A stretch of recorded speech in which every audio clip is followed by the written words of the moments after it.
Okay, it's Sunday, which means against my better judgment, it's time to go to Reddit and see what we can dredge up from this hive of scum and villainy. But while I've got you, let's also talk about the PTR patch that came out a while ago. We're a little bit late to this one. We come over here out of the way of the text, huh? So, we're a little bit late to this one. Came out a while ago. It was, October 23rd. It's currently the 28th, so we're a little bit late. Ear infection will do that. But also, the patch isn't that big, so I don't think it really warrants its own video, so we'll just talk about it here. Instead, we'll just slot it right in here. So, spatial audio, great, awesome, cool. Made jump height consistent across hero roster. I actually didn't know the heroes even had variable jump height, so I mean, whatever. I still feel like that's the kind of thing that shouldn't be uniform across all the heroes, because I just feel like someone like Genji should be able to, and I mean, he's got double jumps. I know. Before anybody goes, he has double jump. I just feel like someone like Genji should be able to jump higher than Roadhog, right? Like, Roadhog should basically have no lift at all. He should get like an inch off the ground and that's it. But no. So, anyway, that's uniform now. So, Mercy, ultimate cost reduced by 15%. I don't know what, like, whenever there's an ultimate cost reduction or increase, I never know what that really looks like when I look at it in abstract terms, like the percentage. I always have to actually see it in action to know what it's actually like. And then, while in Valkyrie, healing per second increased from 50 to 60, which is what it was pre-nerf. So, how exciting, am I right? So I don't think that's gonna make people more keen to play Mercy. I don't think Mercy is as bad as people say she is right now, because people are, like, real down on Mercy. I think Mercy's fine. She doesn't have as much to go for as the other two main healers do, but, like, Mercy's fine. So I don't think this is gonna make people more inclined to pick her. It's nice, you know, makes Valkyrie feel stronger. She has it more frequently, but I mean, Valkyrie's not exactly hard to build up anyway, so, you know. It's not a drastic change, so I don't think it's going to make a huge difference in how people play her, but I mean, it's nice if you play Mercy, right, to get something. So Reaper, Hellfire Shotgun, spread randomization reduced by 50%. So this sounds like a buff, and I won't pretend to know why, but apparently the way the randomization has been reduced is actually a nerf overall. I won't pretend to know why exactly that is, because that's one for the eggheads in the lab to figure out. I'm more of a practical man. I don't know. All I know is that it kind of looks like a reticle when you shoot a wall, so there's that. I won't pretend to know why this is actually a nerf, but apparently this is actually a nerf rather than a buff. It makes it more consistent, but leads to overall less damage, apparently. So that's sad. It seems like it should be cool, but apparently it's actually sad. And lifesteal increased from 20% to 30% of damage dealt, which is sick. But apparently it does less damage overall, so it kind of... So Roadhog, here's the big deal, right? Chain hook. Decrease the delay before pulling a hook target from 0.5 seconds to 0.3 seconds. Doesn't sound like a huge amount until you consider that that's basically little more than a third of it. So, fairly big in terms of, like, 0.5 seconds being reduced by 0.2 seconds. Now, greatly reduces the target's momentum upon being hooked. They did that once before, like, right after they changed how the hook determined if it was going to get broken. They did this once before, they're doing it again. So I assume now once you get hooked, you just stop moving. Because you already basically don't move. Cooldown now begins immediately instead of after the target has been pulled.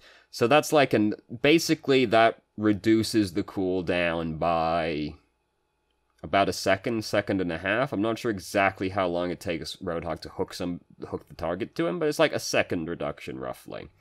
So that's also cool. Great. So the hook should be much harder to break off of you now, which, I mean, is sad if you got hooked, but I mean, it's made a lot better for Roadhog, because it's kind of, like, ridiculously easy to break the hook off of you, honestly. Scrap gun, spread pattern adjusted for both primary and secondary fires, spread randomization reduced by 50%. I don't know if this is also a nerf overall. Roadhog's spread is kind of fucking ridiculous, but I mean, he's a fat guy, so obviously. But also his scrap gun spread is pretty ridiculous as well, so... I would assume that this is a buff, but I would have assumed the same thing about Roadhog, or about Reaper, rather, so... What do I know, right? The eggheads in the lab can figure that one out. Whole hog, knockback, maximum velocity increased by 25% from 8 meters to 10 meters per second. Again, that's something I just have a lot of trouble, like, really visualizing. But now it just knocks people away better. And horizontal recoil decreased slightly. So, hey, if you didn't want to have a team fight before, now you definitely don't have to have a team fight. So this is cool. I don't know if it'll make Roadhog good, strictly speaking. I feel like that's an issue that's caused by things that are not entirely Roadhog's fault. Because right now, also, like, Anna, Bridget, and Doomfist are all really popular. And I mean, theoretically, Roadhog is good against Doomfist, but I mean, I've seen enough Roadhogs get bullied by a Doomfist to know that that doesn't always work out that way. Like Anna, Bridget are popular right now, and they kind of, like, really fuck up Roadhog, so I don't know that this is really gonna make that much difference overall, but hey, it's cool that Roadhog's finally getting buffed after being nerfed a bunch of times for not really any reason. Like, Blizzard have done Roadhog a dirty a lot of times at this point, because I don't think he's deserved, like, half the nerfs he's gotten. But he sure did get a fucking lot of nerfs, didn't he? So it's nice that it's finally getting evened out a little bit.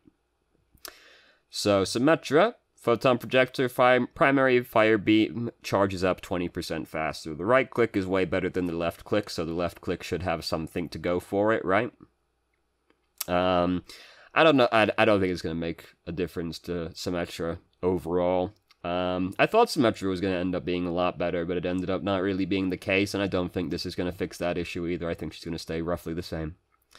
And then, I didn't look, but I don't think there's any bug fixes. Prevented Whipshot from going on cooldown. Well, that sucks. Prevented victims of Doomfist's Rocket Punch from ragdolling if they were eliminated by it. What an ominously worded patch note right there. No, it doesn't look like there's anything cool in here. Reinhardt, that allowed when she blocked it with her barrier shield if she was strafing during high latency periods. Cool.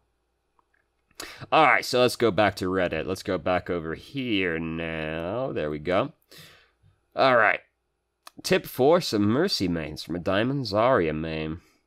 I'm Bugunner. That's enough, okay. I've noticed that Mercy is usually damage boosting DPS or consistently healing the main tank. Fellas, here's a tip. When you see your Zarya glowing like a nuclear reactor, yeah? Put more damage on the more damage. Solid. There's no such thing as elo hell, but you can't climb very high without the right approach, or crazy numbers of hours. Oh, Jesus. It takes a long time to climb, it's true. So, I assume that's the gist of what we're getting at there. Main tank versus Sombra hack. What am I supposed to do against a Sombra consistently hacking me as a main tank? I lost my team the game because I was dead by getting hacked over and over again. So, if you're Reinhardt, the best you can do is just, like, whip around, try and block the hack as quickly as possible. But, like, Orisa, you're not, like, it's not the end of the world if you get hacked, and, like, Winston if you get hacked. I mean, it's also not necessarily the end of the world if you've already used your cooldowns, but you can get pretty fucked.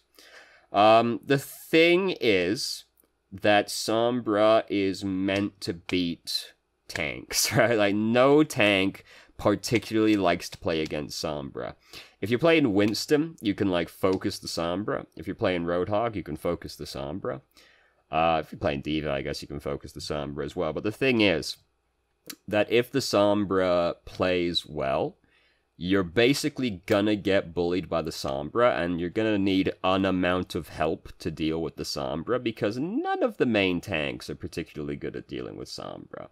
If Winston, like, dedicates his intention to Sombra, that can work out, but I mean, again, if the Sombra's playing well, then the Winston won't get the opportunity, because he won't know where she's coming from. No tank is really good against Sombra. She bullies tanks. Like, you're gonna get hacked and you're gonna be an ult battery for her. The best you can do if you're Reinhardt is just try and block the hack by whipping the shield around. Hopefully you don't die doing that, you know? Don't do that if you're staring at the Reinhardt, who you think has Earth Shatter still.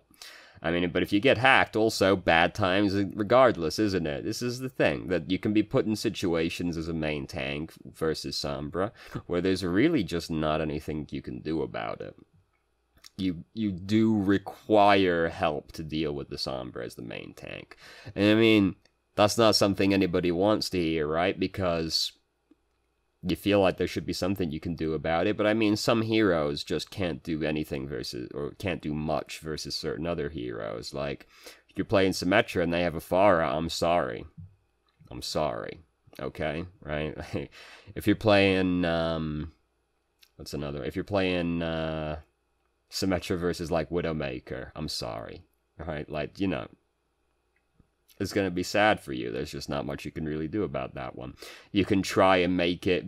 Basically, you can try and make it slightly more difficult for the person who's going to bully you by, like, positioning and paying attention for them. But, like, ultimately, you're probably going to get fucking bullied by them. I'm sorry. Yeah, I know it feels bad. As someone who's played a lot of Reinhardt, I can assure you it never really feels good, and it never gets any better. If anything, it gets worse because the Sombras get better at dealing with or playing around your team.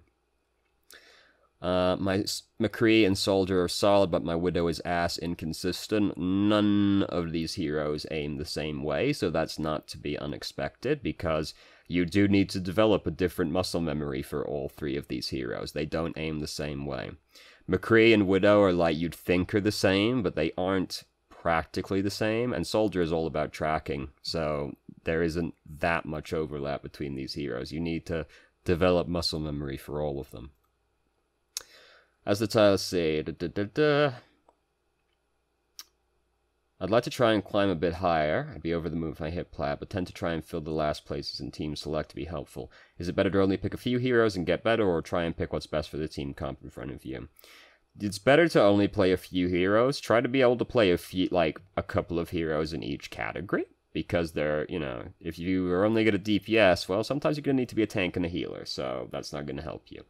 So try and play a couple heroes in each selection, but, like, practically, right, like, you won't, like, play whichever role you personally like to play, right? Pick, like, 2 or 3 heroes in the role that you like to play, and get good at them, and then pick, like, 1 or 2 heroes for the other roles, right? And, like, suppose you like to play DPS, you probably do.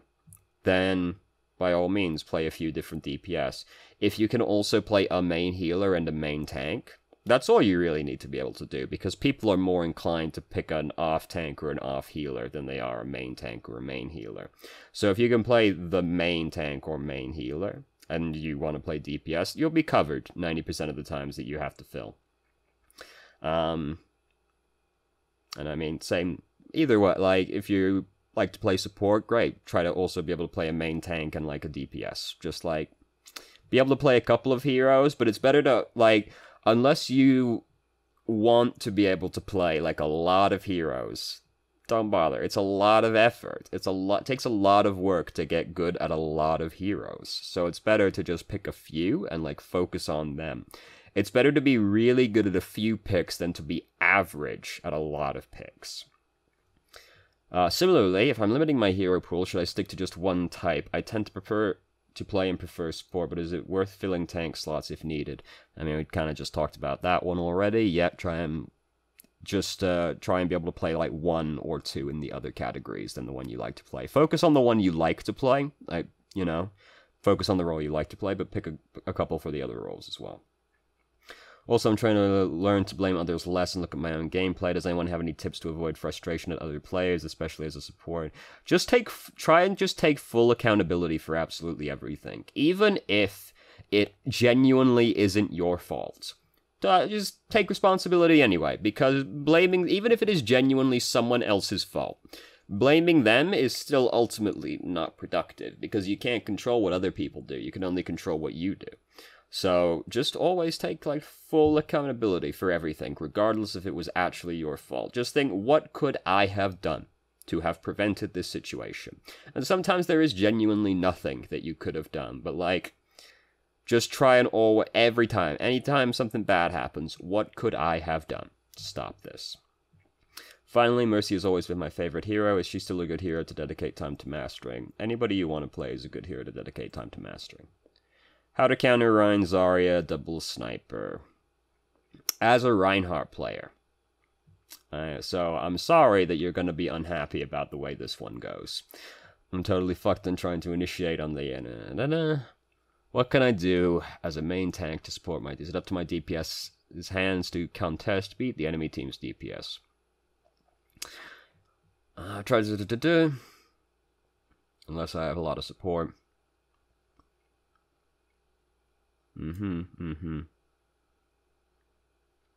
So, when there's two snipers, if you're gonna play Rein still versus the two snipers, that's fine. You can play Rein versus the two snipers. The thing is that you just have to hold the shield up a lot more than you normally would. And I mean, that's going to be easier versus double snipers, because that means they probably... If it's Rein Zarya double sniper, they are not going to be super good at breaking your shield, so it'll be easier to hold your shield up. But basically, you need to spend as much time as possible blocking the line of sight from the snipers to your team. So, even if you can go swinging in on people, if you're playing against double sniper, you're gonna still have to spend a lot of time holding your shield up, because if you don't, your team can just get murdered behind you. Reinhardt's fine against two snipers, because he can block their shots, and they can't break his shield super well. Like, Hanzo is, like, decent at breaking barriers, but I mean, if it's double sniper, they aren't gonna chew through your shield that fast. You have to block line of sight as much as possible, basically. That's all you can really do as Rein. Even if you can go and swing at people, you're going to end up having to hold the shield up more than you would normally versus two snipers. And if you're going to, like, I'll change to Winston or D.Va, personally. The thing is that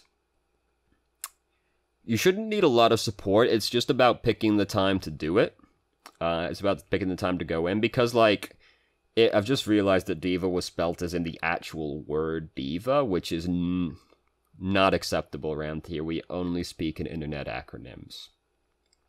So, anyway, you have to pick your time to do it, because, like, their team is probably going to be playing around the two snipers to some extent if they're double sniper.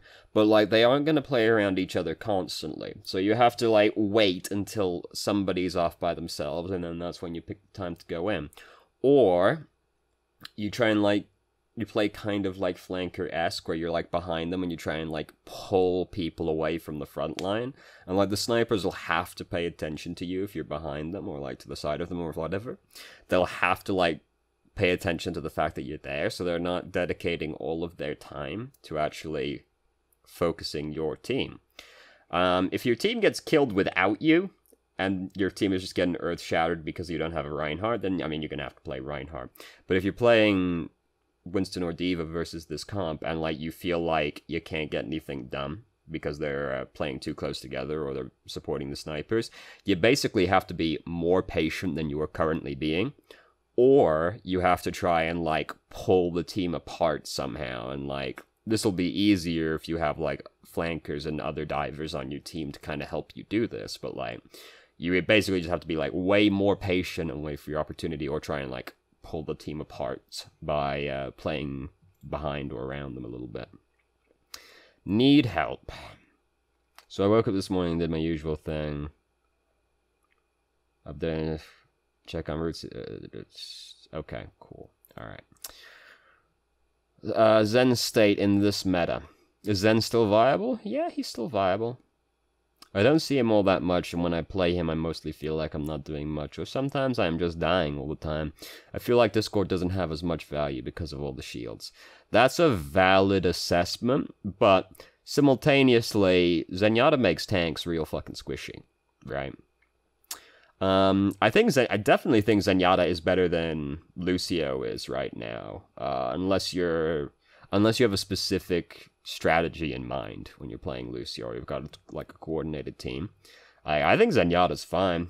His ultimate doesn't get as much value as it did previously right now, I feel, but like, yeah, Zenyatta's still fine. I feel like he's definitely better than Lucio most of the time.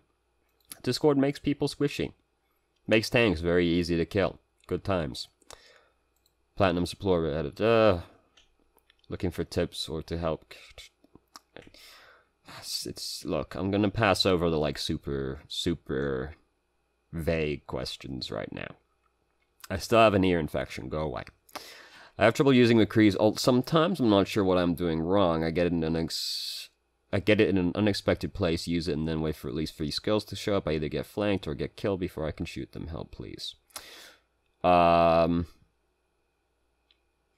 apparently this person felt like he did a lot better after their suggestion, so let's see what Reddit had to say about this one.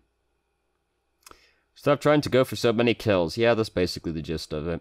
You're a big glowing target while you're waiting for skulls, so either use it on key targets, ask for a pocket, or find a safer place to ult from. Yeah. Yeah, I just use McCree's ult these days to kill that one annoying target that's ruining a match. Yeah. That's, like, usually the best use case of McCree's ult right now is, like, you pick off one or maybe 2 people who are, like, out of position really quickly and easily. Especially if it's, like, Pharah or Mercy on their team, or Pharah and Mercy on their team. Just easy peasy. So using prime targets, yep. Also, if you have Ryan, you can just hold down and go behind him, break enemy shields, yeah. Also, here's the thing, to go on that one. I talk about this regularly, but still, it's important because it's, like, not necessarily intuitive aspect of McCree's ultimate. While it's locking on to people, it does the closing in on the skull thing. And then once it's the skull, that means it's going to kill the dude. Even when it's fully locked on and you see the skull, the shot is actually still ticking up in how much damage it's going to do. So if you're, like, standing behind your Reinhardt shield, like, pointing at their team, and, like, they're behind Reinhardt's shield, but there's, like, 3 people behind the shield, just channel on, or in general, just channel on those people for as long as you possibly can. Because it's doing more and more damage, so if there's, like, 3 people behind there, if you channel for, like, 5 seconds, that's gonna break the shield after 2 shots and then kill the other person. Or maybe you'll break it after 1 shot and kill 2 people. So, that, you know, just breaking the shield is also fine in a lot of cases, yeah. Or shield break, yeah. Shield break. Stop looking for play. Yeah, basically this is all the gist of it, you know. Use it on key people. Don't try and flank with it as a lot of people do, you know. Non-obvious ways of relaxing after a frustrating loss, losing streak. Like eating, playing something else, also beating your meat. But it's not enough for me personally. I was wondering if there was a... I don't really have anything else, like, personally. I mean, I don't really get tilted, so this isn't really my thing.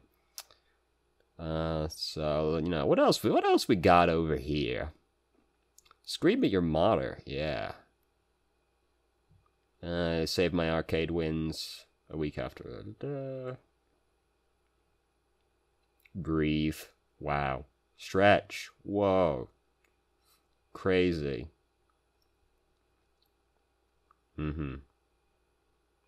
Xbox feels bad, man. Yeah, this is all very self-help book stuff, isn't it? Get out of here. Let's see. Learn from my mistake. Don't underestimate how far away D.Va can do Matrix. Yeah, the thing that bothers me about Defense Matrix is just that the hitbox doesn't really correlate to the visual effect that much, so that always upsets me, but yeah, it used to be, like, God, Defense Matrix used to be such a fucking buggy ability, god damn. Remember it wasn't a resource and it was just a fucking, like, 12-second cooldown? Oh god, dark times. What happened to my aim? And it was glorious. I picked up Pharah's and new, unexpected mains, and didn't feel right playing on console. Widowmaker, currently I'm reaching level 150 and I've got about 24 hours on Widow. That's not a lot. Yeah, I know that's not a ton. True. But then I stopped playing for about 2 weeks. Now I can't hit anything for a few weeks straight. I feel like I'm starting over again. Does anyone else? I mean, I'm basically just starting over. Like, no, you're not starting over. Aim in general is inherently inconsistent. Like, you can get more consistent through practice, but you're never going to be 100% consistent aim on any hero. But particularly one as precision-based as Widowmaker.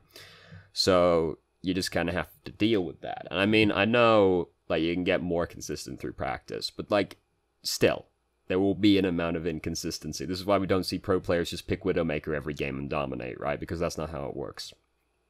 So you kind of have to deal with the fact that you're gonna be inconsistent sometimes, but no, you're not starting over again. I feel like in that kind of situation, it very quickly becomes a self-fulfilling prophecy where you start not doing as well as you expect yourself to, and then you're like, well, I'm probably going to do really badly this game as well, and then that just keeps on going and going and going and going. The same concept as like a losing streak, right? Eventually it becomes a self-fulfilling prophecy. And eventually you'll find the game where you do well, or the game where you win again, and then that's where it usually starts turning around. People get like too in their own head about this kind of thing, I feel, and that's what usually ends up leading to such sadness. Why Rhines see an enemy Moira's Coalescence as a cue to shatter? Because usually it's a similar effect to when, like, Lucio sound barriers. The enemy team is gonna start playing more aggressively because Moira's using Coalescence. Like, I'll frequently use Coalescence just to try and make a fight start, right? So, it's not necessarily the Coalescence itself is a cue, like, it's more that the enemy team is probably going to start playing more aggressively now and probably about to do something to expose themselves. So, that's just... Same as, like, if you hear, like, sound barrier, you'll just probably earth shatter, like, a second later, because they'll start trying to go in on that point. You know? It's because it's an ultimate that starts a fight, basically. So, hey, I'm going to predict the fight starting and use Earth Shatter right now and get 6 people with it. Feels good. Sometimes that doesn't work and you get no people, and that feels bad, but hey, such as playing Reinhardt. How do I effectively use Lucio's wall ride? I really don't know enough about Lucio to give like a super in-depth answer about that. My understanding is wall ride a lot, though. How the hell do I counter Torbjorn now? If I'm going to be honest with you, I have really seen very little of Torbjorn because I've been playing a lot of League of Legends lately, so I haven't played that much Overwatch. I honestly haven't played much against Torbjorn yet. So I just started playing Hanzo. What do you do when an enemy dive you? Like, then they are in your face. So it depends who it is. If it's someone like Winston, you can just like lunge away from the dude, or climb up a ledge and you're gone. Easy peasy. Or you can like try and fight the Winston as well, which Storm Arrow can make that relatively easy.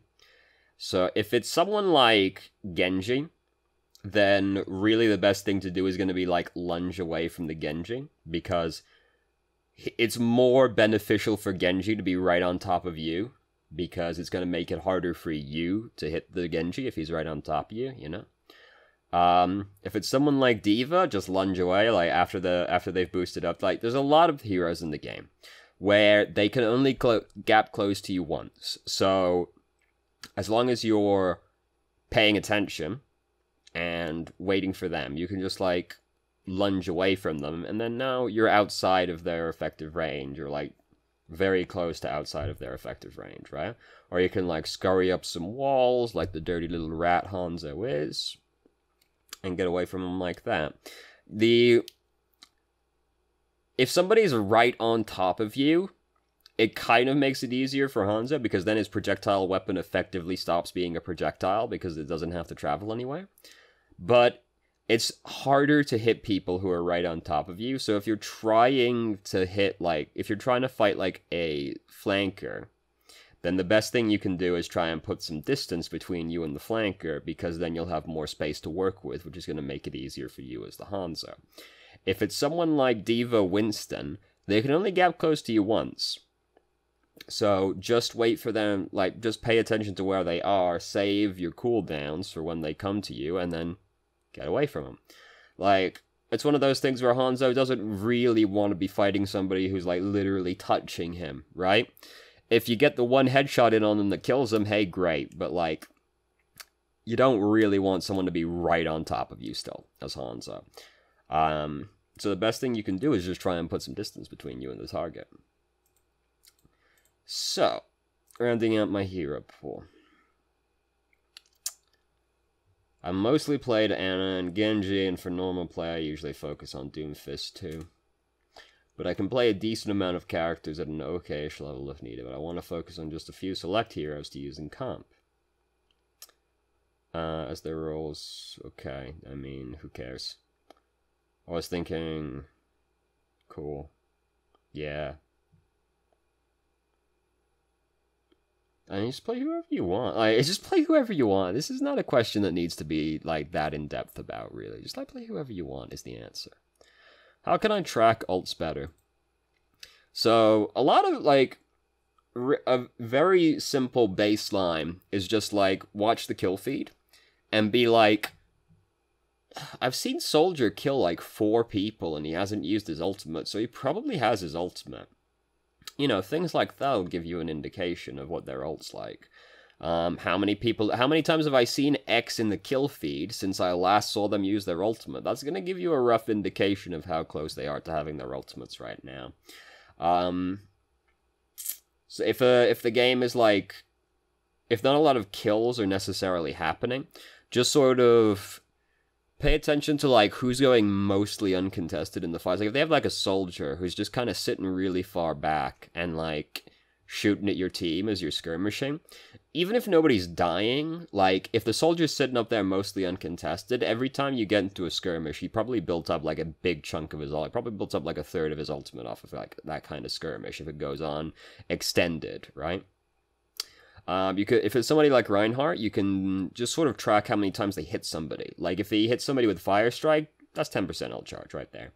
If you see him swing into somebody, every time he hits somebody with his hammer, that's 7% ult charge right there. So you can just sort of, like, roughly count it up with Reinhardt. Like, just, like, if you just, like, watch him Fire Strike and see roughly how many people it went through, that tells you, like, a lot of what his Earth Shatter is like, and that's, like, one of the big ones to track. But, like, the most simple baseline thing to do is just watch the kill feed and be like, I've seen X in there a lot, and he hasn't used his ultimate in a while, so he's probably getting pretty close to it now. That's the easiest way. If, like, there's somebody on their team who, if your team has a lot of tanks, and there's somebody on their team that can, like, really easily bully tanks, then just assume they're building their ultimate really quickly. More quickly than they normally would. Like, if you have a lot of tanks on your team, like, if you're running, like, goats or something, just assume that their ultimates are building faster than you would normally assume their ultimates are fat charging. Because most ult charge in the game is built from hitting tanks. So if you have more tanks, they're going to be building their ult faster usually. So, but the simplest baseline way is just, like, watch the kill feed. And then if you're just sort of, like, paying attention to these things, over time you'll sort of develop a feel for it more so. Need tips for Ryan. I'm a high plat, low diamond tank main. And Winston most of the time. Right, I think I'm not doing a bad work. I block a lot of shatters. Charge them out in a fair amount of time, and since I don't rely too much on my team following me, I normally go for this 2-man shatters that are just enough to win the fight. That's perfectly fine. The problem I have is that I'm really aggressive and I can't modify my playstyle. Sometimes my team happens to have maybe just a main healer or 2 off healers, and since those 2 options can't output much healing, I should play more passive. However, every time I try and play more passive, I'm always getting rolled and feed a lot. So what's the right way to play a passive Ryan? Is there any way, or should I switch? So basically, you just hold the shield up more. Like, it's not really that complicated. You hold your shield up more, and you do, like, a lot of, like, slowly walking towards the team with your shield up. You probably you spend, like, less time swinging out, then you just use your shield more. Like, I know this doesn't sound super helpful, because I'm just saying, well, just play Reinhardt, right? But, like, the answer is use the shield more. And I know that doesn't sound great, but, like, use the shield more and play more, spend more time, like, looking for opportunities to Earth Shatter rather than spending time looking for opportunities to get in there and start swinging at people or charging at people, right? If you have, like, 1 healer or 2 off healers, you want to charge basically never. I mean, you don't usually want to charge that much anyway, but, like, if you're not going to get that much support from your team, just, like, only charge in very, very select circumstances, which basically just is the charge is going to kill somebody if I land this on this guy. And, you know, standard practice applies, try to keep the charge as short as possible and all that. But, like, the answer is going to be, like, use your shield more and spend more time looking for Earth Shatter, less time looking for opportunities to go in and swing your hammer at people. Just... I really don't have better advice than that right now. That's the best I can do. It is basically just use the shield more. I mean, you don't have to be a bitch about it. Like, if they're... Like, if you're getting rolled over and people are coming at you, like, yeah, like, swing at them. Don't just, like, let them bully you to death and hold your shield up the entire time, right? But, like, use your shield more, and, like, when you do, like, be more discerning in when you pick opportunities to go aggressive. Like, you need to know that you have a really good opportunity in front of you. That's the word. Or you know that your team are in a position to capitalize on what you're going to do right now. But the basic answer is block more, look for Earth Shatters more. Ryan's not a very complicated hero. Flex or insta-lock. So I picked up Overwatch again this season. If I insta-lock DPS, which objectively seems like will let me win more often, I'll need to switch to a tank. Yeah, so if you want to play DPS, I recommend picking DPS as quickly as possible when you queue in. But, like, do still be open to switching.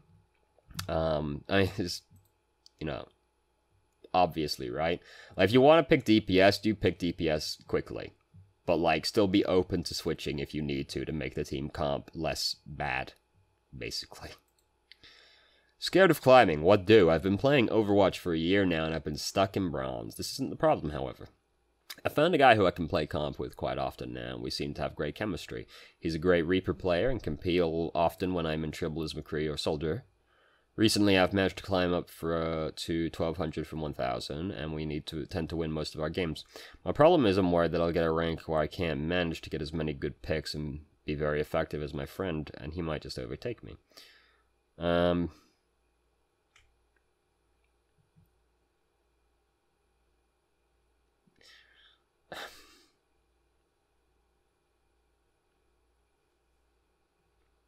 I really don't know what to say. I honestly don't know what to say. Like, don't be so concerned about it. Just play the game and have a good time playing the game. Focus on trying to improve and all that. Like, try to be less scared. Yeah, that's why I get the big bucks. Can a main tank really get by being a Winston one trick? So you can.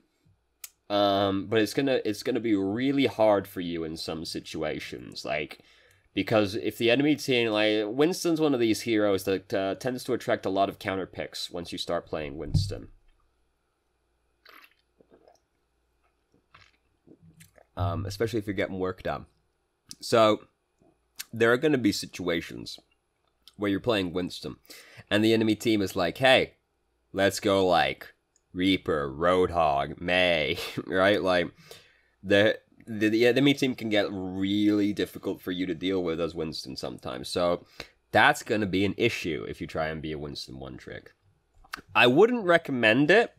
I don't really recommend being a one-trick in general. If you want to do it, by all means, go for it. There's no hero in the game you can't get by one-tricking, right? Like, plenty of people got to fucking Grandmasters playing only Torbjorn before he got reworked, right? So, like, there's no big deal, right? You can do whatever. But there are situations where it is going to be really difficult for you. So you're going to have to, like, get good at playing around the heroes that counter you. You're going to have to get really good at dealing with that, because Winston's one of those heroes that can attract a lot of counter picks. But you can do it. It's just going to be really hard in some situations.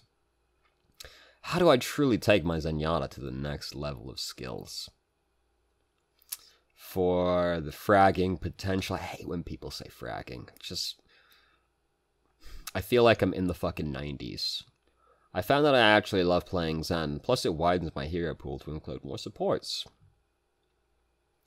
However, Zen is probably one of the few heroes I want to devote my time to pushing myself to get better at. Right now I'm relying on my mechanical skill from DPS to succeed, but kind of struggle in terms of who to heal when to use trans, other than the obvious counter to DPS ults. That's basically the only reason you use it.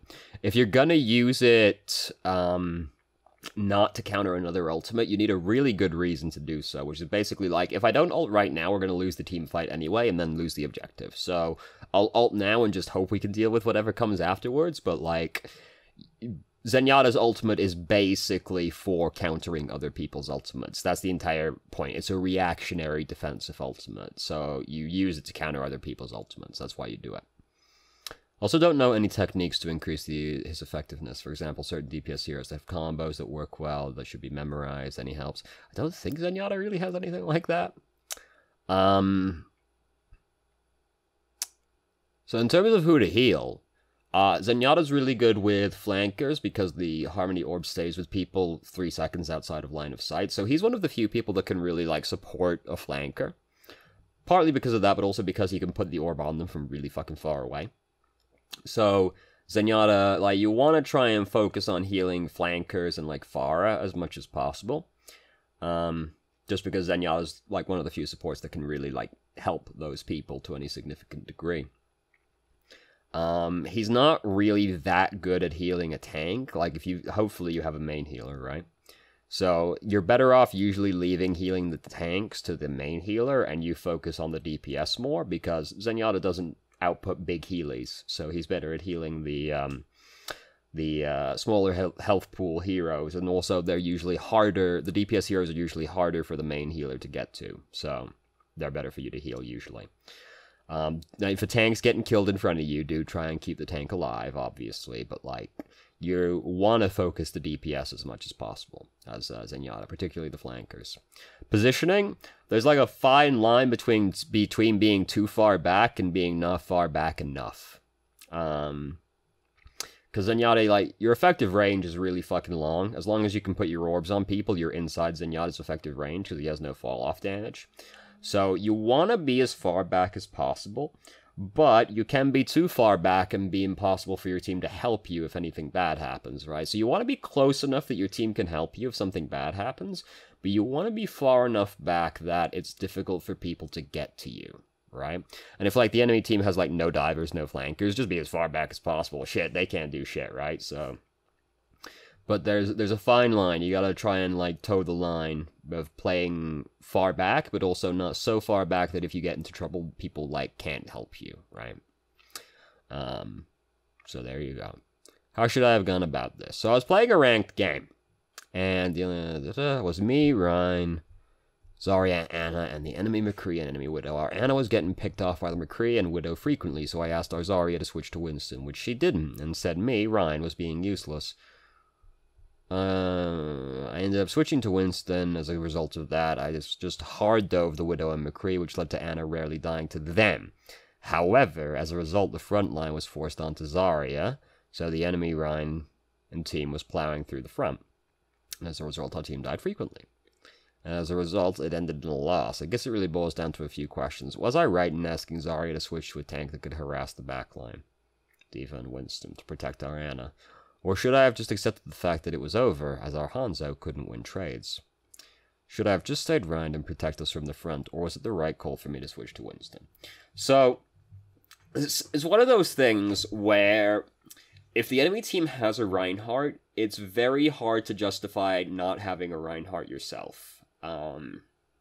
Because free Earth Shatters, right? So, you're basically never gonna get me to say you should change off Reinhardt if there's a Reinhardt on their team, right? Like, there are, I guess, situations in which I could foresee this being the correct play. But, like, if they have a Reinhardt, you should really have a Reinhardt, because otherwise, like, it's gonna be really easy for them to just, like, push through your team. Not necessarily the case, because if you're gonna go, like, the Orisa Roadhog route, then you can theoretically suppress the Reinhardt enough that he shouldn't be able to get the free Earth Shatters of you not having a Reinhardt. So, like, not necessarily always true, but, like, if they have a Reinhardt, it is very hard to justify not having a Reinhardt on your team. Like, he's one of those heroes that, like, really, he prompts a response from the enemy team, and the response from the enemy team is usually going to be, we should really have a Reinhardt. So the Zarya should be more willing to switch to somebody who can, like, harass them if they're really being an issue. But, like, that's not to say you can't do anything versus the Widow and McCree as Reinhardt, right? Like, Widow McCree is a team that's really bad at breaking shields. And I mean, we kind of talked about this earlier as well. Like, if they're bad at breaking shields, you can hold your shield up and block for people more. So, I feel like the mistake, like, Zarya should be more willing to switch, yes. But I feel like you and Anna were also probably making mistakes as well, because the Anna was probably standing in positions where it was easy for her to get picked off by these people, and or as Reinhardt, you weren't spending enough time, like, blocking for them. Because if they're Reinhardt's are, like, if they're Widowmaker McCree, they ain't breaking barrier anytime soon, so you should be able to hold that up a lot, which should make it difficult for McCree and Widowmaker to actually get kills, because you're blocking their line of sight. So, like, yes, Zarya should be more willing to change, but, like, I feel like also you and the Anna were making mistakes as well. But, like, if they have a Reinhardt, you should, like, really heavily consider having a Reinhardt. Skill difference in quick playing competitors, not even comparable. What targets should be called? I should be calling out targets to focus so our team works together, but this is, like, one of those questions that's so hard to answer. Should other heroes be focused? So, this is one of those things where, like, it's one of those things where, like, it's really hard to explain this one, because there's so, like, there's a lot that goes into, like, the decision, right? I'm always reminded whenever this kind of question comes up of this thing somebody said about TF2 a while ago. This was like a long-ass time ago. And it was a pro player. And he said that the medic is the easiest character to play in TF2, but it is the hardest character to train somebody how to play, or teach somebody how to play. Because there's, like, no mechanical requirement. Like, once you know how to play the medic, it's really fucking easy to play the medic. Same with Mercy, right? Once you know how to play Mercy, it's really fucking easy to play Mercy. The thing is that it's all, like, target priority and, you know, which is kind of what we're talking about here. It's all, like, target priority and, like, things like that. So it's, like, it's meta stuff that's difficult to give hard set rules for, because there's a lot of things that can change the correct answer, right? So typically you want to focus the supports, but they are also probably the ones that are going to be the hardest to get to. So, like, the person that you should call out, the highest priority target to call out, is always the person who is out of position. It doesn't matter who that person is. The person who is out of position is the highest priority target, because the person out of position should be really fucking easy to kill. So they should always be the highest priority target. If you see somebody out of position, call that person. Doesn't matter who it is, they should be the highest priority at that point, because they will be the easiest one to kill. But, like, you want to try and get the supports. They'll probably be hard to get to, so you'll probably end up calling out the DPS more frequently, or the tanks if they're out of position as well, like, or they, like, the healers can't get to them for one reason or another. If there's flankers on their team, or divers on their team, they're also very high priority targets to call out, because they're the ones that they're going to be making life difficult for your team, but if your team, like, focuses on the diver or the flanker, they become significantly easier to kill. Especially if the diver or flanker doesn't really know what they're doing, and they pick bad times to flank and dive. If you call them out, it becomes really easy for your team to just, like, try and focus them down. Theoretically, anyway. It depends on how much your team is listening, right? But usually people are not paying attention to them. So if you call them out, should be easier for your team to, like, focus down the flanker or diver and kill them. And then, hey, now hopefully it's a 5v6 or 6v5 from your perspective. So, like, rough prioritization should be, like, the person out of position always easiest to kill. Flankers and divers, supports, DPS, tanks. but, like, supports will usually be very difficult to get to, as opposed to DPS. I mean, some DPS can be hard to get to, but usually supports are going to be the hardest ones to get to. Or they might be somebody like Bridget, who is just hard to kill, so they might not be worth calling out still. But, like, that's the rough order to go through. It's just one of those things that's very hard to give set rules for, because so much goes into the decision. But, like, the person out of position, very easy. Go for that one. If you just call out the person who is out of position a lot, that'll probably get you far, honestly. Maintaining stability and facility. Oh, Christ. I just read the bold part, sure. Whatever. Great, sounds good. Fucking eggheads. I'm a much more, like, feel rather than think kind of person, to be honest with you. I don't go into all this, like, I don't go into this deep think business. Big think, that's the word right there. I play a lot of fighters. I've finally gotten good at fighters. I can't really tell you why, like, to be perfectly honest with you. I just, if you came up to me, like, teach me how to play fighters, I would not know where to begin. Because I just kind of know what to do. Like, I just kind of, like, don't think about it too deeply at the time, honestly. Much more feel, overthink kind of guy. Losing every other game. It's not even that unusual to, like, win a game, lose a game. So, like, I struggle to have anything productive to say about this, really, because, like, most people will climb with, like, a 51% win ratio, which means you're gonna do a lot of, like, winning and losing every other game. Well, like, obviously, right, if you got, like, a 51% win ratio, obviously it's broken out even in the end, roughly, right? So, hopefully it isn't just always win one, lose one, win one, lose one, win two, lose one, because that feels bad. So, math hopefully spreads it out a little bit more than that over time, but, like, honestly, it's not that unexpected. And, like, there are certainly going to be, like, periods in time where that's happening to you. Having some trouble solo healing as Ana. Let's see. I can never seem to find time to heal the squishies on my team. Usually team is 2 tanks, 3 DPS, and I'm finding time focusing keeping my tanks up and feel like I can't. So, yeah, like, mechanics is obviously going to be an issue with Ana because it's like she is the healer that has the highest mechanical requirement. So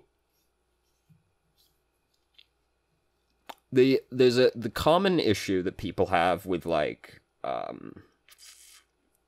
thinking exactly how to articulate this. A big issue people have when they're, like, lower SR, like, learning how to play healers, they'll focus on the tanks to the exclusion of everything else. If your tanks are, like, half health or above, they aren't about to die, probably. They certainly can be, depending on the situation they're in, but theoretically, if your tank is, like, half health or above, they are probably not about to die. However, the McCree, who is at half health, is at significant risk of suddenly dying, because he only has 100 health right now. And if you're playing Ana, and, like, you only need to hit the squishies once, and then they're probably going to be good, right? Unless they're, like, basically dead. Like, if they're at, like, 25 hit points, okay, you're going to need to hit them twice. But, like, if they're, like, roughly half health, just hitting them once is going to be enough to, like, tide them over at the very least. Because, like, if your tanks are getting focused down, obviously you need to try and keep those alive, yes. But, like, if your DPS are about to die as well, like, if your DPS die, you're going to start losing the fight. Like, as soon as people start dying, it's basically all downhill from there. So, yeah, try and focus on the tanks, great. But, like, if the tank is reasonably healthy, they are probably not about to suddenly die. However, a DPS that is significantly wounded is about to suddenly die. So they do suddenly become a higher priority target than a tank because you don't want them to die. Now, sometimes you're going to have to leave the DPS to die because if you take your eyes off the tank, he's going to die. And the tank being alive is more important than the DPS being alive right now. Sometimes that's just how it is. But if the tank is at a reasonable hit point value, like half health, he'll be okay for a little bit while you put like a dart or two in one of the DPS to keep them up. So,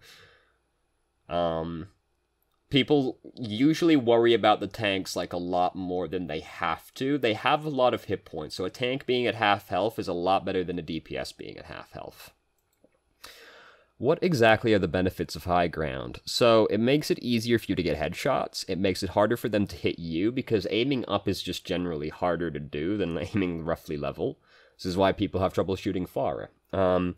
You have the benefit of having easy cover, as opposed, because the people on the low ground, they can't see you if you just walk back, right? Because you can use the floor as cover suddenly, so makes it harder for them. It's easier for you to shoot them, usually gives you a nicer angle, it usually has a wider field of view than being, almost always has a wider field of view than being on the low ground. Makes it easier to get headshots, because if you hit the dude, you probably got a headshot if you're above them. And it just makes it harder for them to hit you. There are also certain heroes that just cannot contest you if you're on high ground, right? Like someone like Bridget, fuck, she's down there, you're up there, she can do nothing. She can do nothing to you, right? Reinhardt, he can do nothing to you. So easier to hit them. Wider field of view, you have more cover because you can use the ground. It's just generally going to be harder for them to hit you because of the motion they have to make. So there's the exact same reasons why high ground is good in real life, basically. Go read The Art of War. Is Doomfist viable of con? Yes. Let's see. Is there any other effective way to aim than arm aiming? Can't use my arm much. Yeah, you can aim with your wrist. I aim with my wrist. I can't really give you in-depth guide onto what goes into that, but yeah, you can aim without using your arm. Or without using your arm much. What would be the best tank DPS support to learn at every level? So, I'm not going to break it up like main tank, and like off tank and all that. We're just going to go tank DPS support. So if we go bronze, we'll go tank DPS support. If we go bronze, it's going to be Winston, Soldier, Moira. Silver is going to be Winston, it's going to be Soldier, and it's going to be Moira. If we go gold, it's going to be Reinhardt,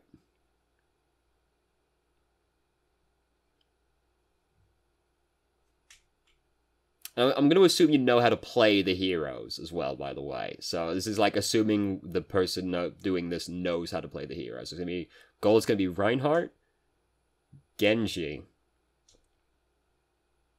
Ana. Platinum, it's going to be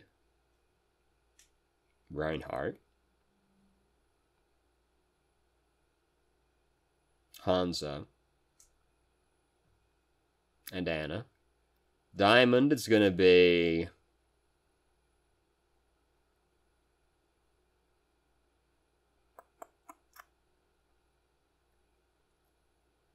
at that point, it might become Orisa. DPS probably becomes Widowmaker at that point, and then it stays Ana, basically, till the rest of the time. I might have read this question wrong. It might be, like, which heroes are good at every level, rather than breaking it down by brackets like that. In which case, it's gonna be Reinhardt, it's gonna be Hanzo, and it's gonna be Ana. Because Ana just has the most going for her in terms of supports right now. She'll always find use, even if you have another main healer, and it'll still find use. Hanzo is just, like, really good. Doomfist is also really good, to be fair, so, like, it might be Doomfist DPS-wise. I just prefer Hanzo. It might just be because I hate Doomfist, but, you know. And Reinhardt is almost always good. The only time Reinhardt is bad is when your team is, like, bronze and silver, where you can't guarantee your team is going to do shit. In which case, like, Winston becomes better at that point because he's more independent as far as the tank goes. Yeah. That's probably actually what the question was, now that I think about it. Look, I got an ear infection. Okay, fuck off. That's gonna be my excuse. I'm stuck in silver and I desperately want to climb up, but I don't know if I'm playing the right heroes or I just need a team. I mean, my hero pool is Ryan, Orisa, Pharah, Bridget, Soldier 76, and Reaper. That's fine. All of these heroes, it didn't matter what I read there. I was going to say it was fine. If I read, as a lie, if I read Mercy, I was going to say don't play Mercy. Ryan does struggle in that SR range because you do need a team to group up with you more, so I would recommend playing like Winston or Diva over Reinhardt. But like Reinhardt can still work as well, to be fair. Because it'll be easier to earth shatter people, basically, and that should be enough to win team fights and therefore win games. So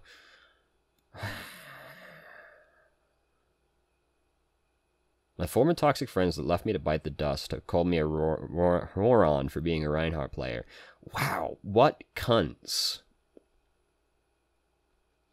Yeah, former toxic. Don't be friends with those people. They're assholes.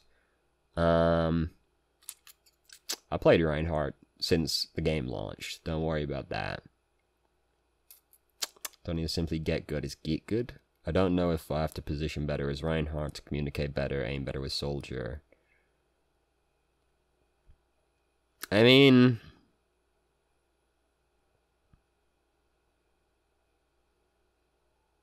having a team will help if you can like guarantee a degree of help from your teammates, but like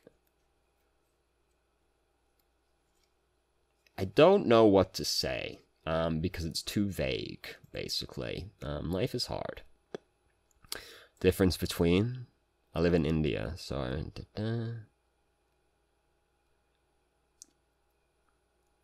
don't have any tips for improving ping. Well, okay, you can buy the... What the fuck are the tunneling services, right? I think they're called, like, What the Fast and Battle Ping. You know, they'll, like... help because they reduce the number of times your signal needs to hop from place to place, so they can help, but it's always going to be difficult if you're further away from the server.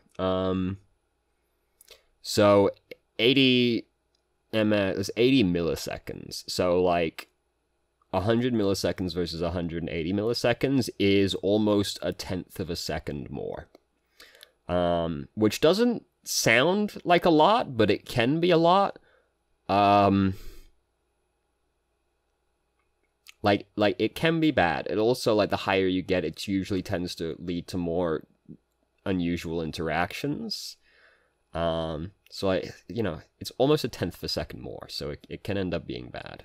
It's like, you know, that's the difference. It can be bad. Here's the pool for next season. As we approach the end of the season and you look at your hero pool, is this where you want to be? Is it what you expected? I like to play Bridget and Moira. Go away. OP heroes and win rates. Interesting trend I looked into today. Might be a little... Most people would say that they feel like Bridge, Doom, and Sombra are OP right now. For the most part, I feel this is true with Doom. Bridge has a positive win ratio. However, Sombra doesn't have a net positive win rate. Yeah, because Sombra's hard to play. That's the thing. So I think that Sombra is perceived as powerful because she is annoying to play against. Yeah, like, it's like how people said that, like, Roadhog was overpowered, and, like, people will still claim that Mei is overpowered, right? Like, oof. But, like, I just have a really flexible hairline, okay? Go away. If a hero is annoying to play against, they will have a perception of being overpowered, even if that is dirty lies. When you try to rush in bronze with Sim's teleporter, where should Sim position her turrets and teleporter prior to the dive? Fuck if I know. Fuck if I know. So that's an hour-long video right there. We did 2 pages. Good job, team. All right, so thank you very much for watching. If you did, if you have any questions, feel free to ask. I'm more than happy to answer. Let me know what you think about the patch notes, if you think they're more cool than I did. If you haven't already, you can join our Discord and ask questions more directly and have a conversation about them, or just shitpost with us, and I hope you found the video helpful.